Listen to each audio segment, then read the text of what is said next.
Hello दोस्तों, स्वागत है आपका फिर से हमारे एक नए वीडियो में। आज हम बात करने वाले हैं फाइल सिस्टम के बारे में। आप लोग कंप्यूटर तो यूज करते ही होंगे, कंप्यूटर हुआ या लैपटॉप हुआ, तो आपने पर्सनल स्टोरेज भी यूज किया ही होगा, जैसे कि एसडी कार्ड वगैरह या फिर पेन ड्राइव या फिर आपके कंप्यूटर का ही हार्ड डिस्क। उसे जब भी आपने फॉर्मेट किया होगा तब आपने ये तीन ऑप्शन देखे होंगे। पहला है इसमें FAT32, दूसरा है NTFS और थर्ड है इसमें exFAT। तो ये सब फाइल सिस्टम क्या होते हैं, कैसे काम करते हैं और हमें इनकी जरूरत क्यों है, आज इसी टॉपिक में डिटेल से बात करने वाले हैं। वीडियो बहुत ज्यादा इंफॉर्मेटिव होने वाला है।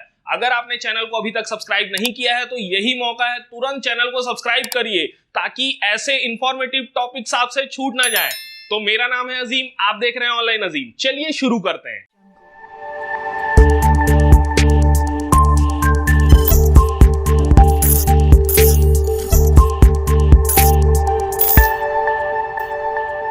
वैसे तो आपको बहुत सारे फाइल सिस्टम देखने को मिल जाएंगे, लेकिन तीन फाइल सिस्टम जो हैं वो बहुत ज्यादा पॉपुलर हैं। पहला है FAT32, दूसरा है NTFS और थर्ड है exFAT। तो आज हम यही बात करने वाले हैं कि इसमें क्या क्या अंतर है इन तीनों में और हम इसका यूज कब कब कर सकते हैं। इसे समझने से पहले आपको यह समझना होगा कि फाइल सिस्टम क्या होता है। तो फाइल सिस्टम जो है वो एक मेथड होता है, या फिर आसान भाषा में कहें तो एक तरीका होता है जो आपके कंप्यूटर, लैपटॉप या फिर स्टोरेज डिवाइस में डाटा फाइल्स को स्टोरेज या मैनेज करता है। फाइल सिस्टम ही मैनेज करता है कि आपके स्टोरेज डिवाइस में डाटा किस तरह से स्टोर होने हैं, यानी कि वही डिसाइड करता है कि ये कैसे स्टोर होगा। अब आपके जो कंप्यूटर होता है उसमें जो फाइल सिस्टम होता है स्टोर करने के लिए वो अलग होता है, और जो आपका स्टोरेज डिवाइस होता है, जैसे कि आप एसडी कार्ड मान लीजिए या फिर पेन ड्राइव मान लीजिए, ये लोग का जो फाइल सिस्टम होता है वो अलग होता है। तो एग्जांपल के लिए समझ लेते हैं। मान लीजिए आपको किसी फाइल की जरूरत है, आपको कोई डॉक्यूमेंट चाहिए और वो डॉक्यूमेंट आपके कंप्यूटर में सेव है, तो आप क्या करेंगे, अपने कंप्यूटर के जिस भी किसी ड्राइव में, मान लीजिए कि वो डी ड्राइव में सेव है, तो आप डी ड्राइव को खोलेंगे, फिर उसके अंदर कोई फोल्डर होगा, उस फोल्डर को ओपन करेंगे, फिर उसके अंदर और एक आध कोई फोल्डर हो सकता है, उसे ओपन करेंगे और उसके बाद आप अपनी डेस्टिनेशन तक पहुंच जाएंगे जहां पर आपका वो डॉक्यूमेंट सेव है और आप उसे यूज करेंगे। लेकिन आप वहां तक कैसे पहुंच पाए? आप पहुंच पाए सिर्फ और सिर्फ फाइल सिस्टम की मदद से। अगर फाइल सिस्टम नहीं होता तो आपका वो डॉक्यूमेंट कहां पर रखा हुआ है, किस जगह पे है, किस फोल्डर के अंदर में है, और वो फोल्डर कहां पर रखा हुआ है, वो ड्राइव कहां है, ये सब ढूंढना बहुत ही ज्यादा मुश्किल हो जाता और शायद आप इसे ढूंढ भी ना पाते अगर फाइल सिस्टम ना होता तो। इसलिए फाइल सिस्टम जो है वो बहुत ज्यादा इंपॉर्टेंट है आपके किसी भी डिवाइस के लिए। तो अब आप ये तो समझ ही गए हैं कि फाइल सिस्टम क्या होता है। अब हम बात कर लेते हैं FAT32 के बारे में। FAT32 का पूरा नाम होता है फाइल एलोकेशन टेबल 32।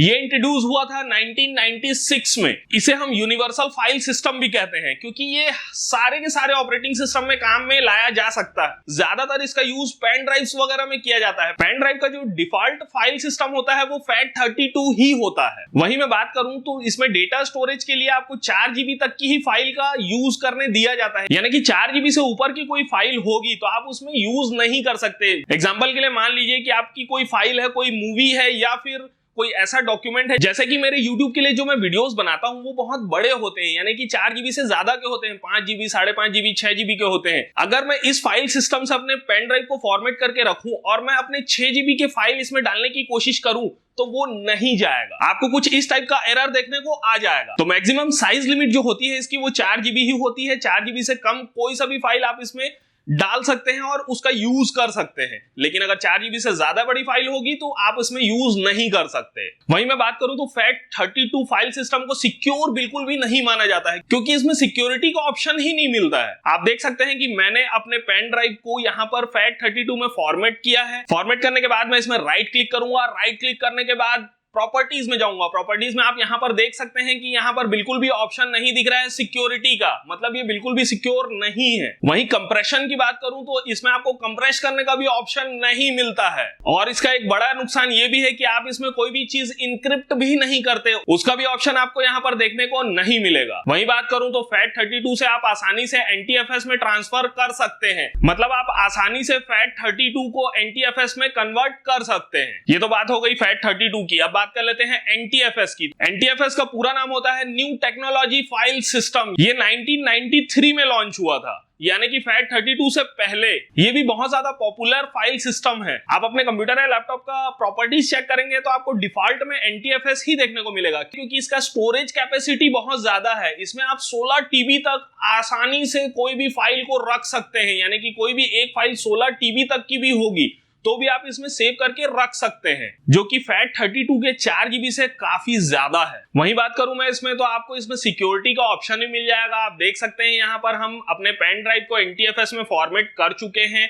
फॉर्मेट करने के बाद हम इसमें प्रॉपर्टीज में जाके जब चेक करेंगे तो आपको यहाँ पर सिक्योरिटी का ऑप्शन देखने को मिलेगा। वहीं मैं बात करूं तो इसमें आपको कंप्रेशन का भी ऑप्शन मिल जाता है और फाइल्स को इनक्रिप्ट करने का भी ऑप्शन मिल जाता है, इसलिए ये FAT32 से बहुत ज्यादा सेफ माना जाता है। वहीं अब हम बात कर लेते हैं XFAT की। तो XFAT का पूरा नाम है एक्सटेंडेड फाइल एलोकेशन टेबल। ये अभी तक का सबसे लेटेस्ट फाइल सिस्टम है। ये 2006 में लॉन्च हुआ था। लॉन्च होने के बाद से ये बहुत ज्यादा पॉपुलर है, क्योंकि इसका सबसे बड़ा एडवांटेज है कि इसका डेटा स्टोरेज, आप इसमें लगभग 128 PB तक का डेटा स्टोर कर सकते हैं, यानी कि ये बहुत ज्यादा डेटा हो गया। स्टोरेज को ही एक्सटेंड करने के लिए इसका यूज किया जा सकता है। उसके अलावा बाकी आप देखें तो NTFS और आपका XFAT लगभग दोनों ही बरोबर हैं। दोनों में ही सिक्योरिटी आपको जोरदार मिल जाती है। आप इसमें कंप्रेस भी कर सकते हैं, आप इसमें अपने डेटा को इनक्रिप्ट भी कर सकते हैं, बाकी सारी चीजें लगभग सेम है। तो अब आप ये तो समझ ही गए हैं कि फाइल सिस्टम क्या होता है। और ये तीनों जो हैं FAT32, NTFS और XFAT, ये क्या है, तीनों का हम छोटा सा कंपैरिजन कर लेते हैं ताकि आपको अच्छे से समझ में आ जाए। FAT32 में आप 4 GB तक का ही डेटा यूज कर सकते हैं, वहीं NTFS में आप 16 TB तक का डेटा यूज कर सकते हैं। वहीं बात करूं अगर XFAT की, तो इसमें 128 PB तक का आप डेटा यूज कर सकते हैं। इसके बाद हम बात करें तो FAT32 बिल्कुल भी सिक्योर नहीं माना जाता है, उसमें सिक्योरिटी का ऑप्शन ही नहीं रहता है।